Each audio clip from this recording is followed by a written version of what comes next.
Классические вопросы «что делать и кто виноват» сегодня закономерно дополняет третий – «где взять деньги?». В этой ситуации гранты выступают эффективным решением, обеспечивая безвозмездную финансовую поддержку для реализации общественно значимых проектов. Грант – это не вопрос удачи, а результат целенаправленной подготовки и глубоких знаний. 26 февраля на площадке Центральной библиотеки города прошел обучающий семинар по социокультурному проектированию, организованный специалистами регионального проектного офиса Президентского фонда культурных инициатив в Республике Коми.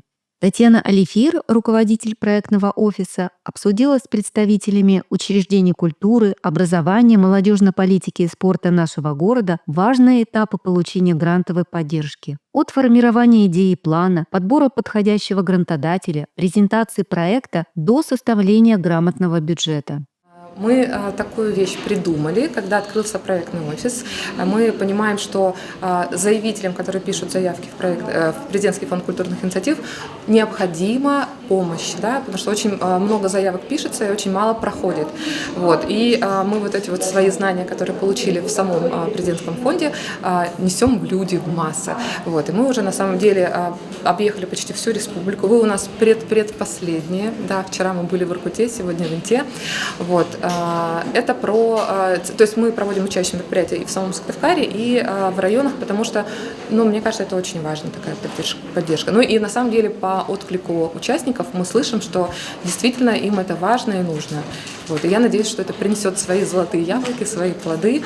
И посмотрим, когда начнется следующий конкурс, посмотрим, есть ли профит от нашего обучения, да, какие будут показатели. Мы очень ждем, что они будут прям хорошие. Семинар – это не просто лекция, а комплексный инструмент мотивации и обучения полезным навыкам, направленный на привлечение грантовой финансовой поддержки. У нас такой семинар, где-то примерно процентов на 80 это все-таки теория. Потому что если прямо с практической отработкой делать, это не один день, это там 2 и больше.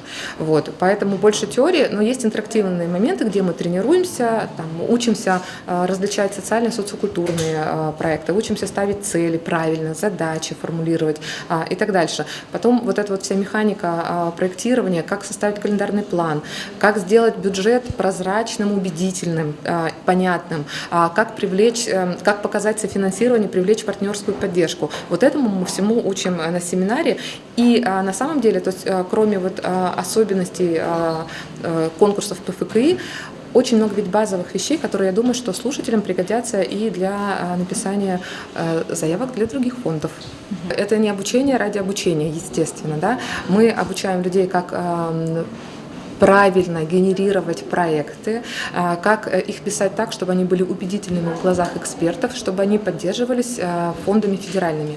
Вот. И кроме того, что просто люди будут, это же не обучение ради обучения, да? Мы делаем это для того, чтобы эти люди привлекали в наш регион какие-то, мы надеемся, крупные суммы денег для того, чтобы культурный ландшафт нашей республики улучшать, чтобы нам было здесь жить интересно и хорошо. Одна из особенностей Президентского фонда культурных инициатив, что у него, в отличие от других фондов, верхний потолок, его просто нет. То есть есть разные финансовые коридоры. Вот последний финансовый коридор от 20 миллионов и выше. И вот есть, я видела заявки и на 40 миллионов, и на 70, разные. Вот. И, в принципе, и наших заявителей из Республики Коми никто не ограничивает. Да? Это все как полет их фантазии. Да? Что они хотят такого сделать для республики, да? Чтобы... И это может стоить ведь дорого. Да? И как бы в фонде это понимают. Для получения подробной информации, уточнения деталей можно связаться с представителями проектного офиса в Республике Коми через социальные сети. Эксперты офиса готовы ответить на все вопросы. У нас все семинары, фактически во всех районах, во всех муниципалитетах начинаются с того, что мы знакомимся, показываем нашу группу ВКонтакте. Это самое надежное средство связи. У проектного офиса есть своя группа ВКонтакте.